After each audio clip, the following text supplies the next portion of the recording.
Water authority Kerala ഹൈക്കോടതിയിൽ നൽകിയ അഫിഡവിറ്റിൽ വ്യക്തമായി പറഞ്ഞത് ഈ റോഡിന്റെ പ്രവർത്തനം ഏകദേശം സെപ്റ്റംബർ മാസം അവസാനത്തോടുകൂടി ഈ റോഡ് പൂർവ്വസ്ഥിതിയിലാക്കാമെന്നുള്ളതാണ് ഹൈക്കോടതിയിൽ വാട്ടർ അതോറിറ്റിയുടെ ഭാഗത്തു നിന്നുള്ള അഡ്വക്കേറ്റ് വന്ന് സംസാരിച്ചത്. വാട്ടർ അതോറിറ്റിയുടെ അഫിഡവിറ്റ് ഫയൽ ചെയ്ത് സെപ്റ്റംബർ മാസം അവസാനത്തോടുകൂടി ഈ റോഡ് പൂർവ്വസ്ഥിതിയിലാക്കി ഗതാഗതയോഗ്യമാക്കുന്നതാണ് വാട്ടർ അതോറിറ്റി ഉറപ്പു നൽകിയത്.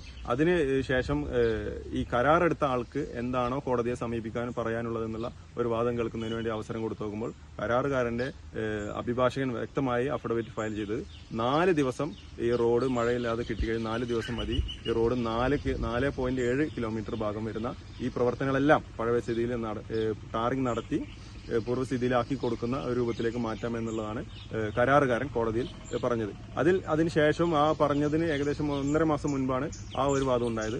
അതിനുശേഷം അടുത്ത ഒരു കോടതിയിൽ നടന്നൊരു സിറ്റിംഗിനകത്ത് വീണ്ടും കരാറുകാരന്റെ പ്രതിനിധി അഡ്വക്കേറ്റ് വന്ന് പറഞ്ഞത് ടാറിന്റെ ലഭ്യതക്കുറവുണ്ട്. ആ ടാറിന്റെ ലഭ്യതക്കുറവിന് ശേഷം ഞങ്ങൾ ഈ റോഡ് ടാർ ചെയ്യാനുള്ള സാഹചര്യം ഉണ്ടാക്കുന്നതാണ് പറഞ്ഞത്. ടാറും അതുപോലെ തന്നെ PWD പാലക്കാട് എഞ്ചിനീയർക്ക് കോടതിയിൽ നിന്നും ഒരു ഓർഡർ നൽകി എത്രയും പെട്ടെന്ന് തന്നെ കരാറുകാരന് ടാർ നൽകി റോഡിന്റെ പൂർവ്വസ്ഥിതിയിലേക്ക് ആക്കുന്നതിനുള്ള ഒരു ഗതാഗത യോഗ്യമാക്കി റോഡിനെ മാറ്റുന്നതിനുള്ള ഒരു സാഹചര്യം ഉണ്ടാക്കണമെന്ന് പറഞ്ഞുകൊണ്ട് ടാറിനുള്ള അനുമതി കൊടുക്കാനും പറഞ്ഞു.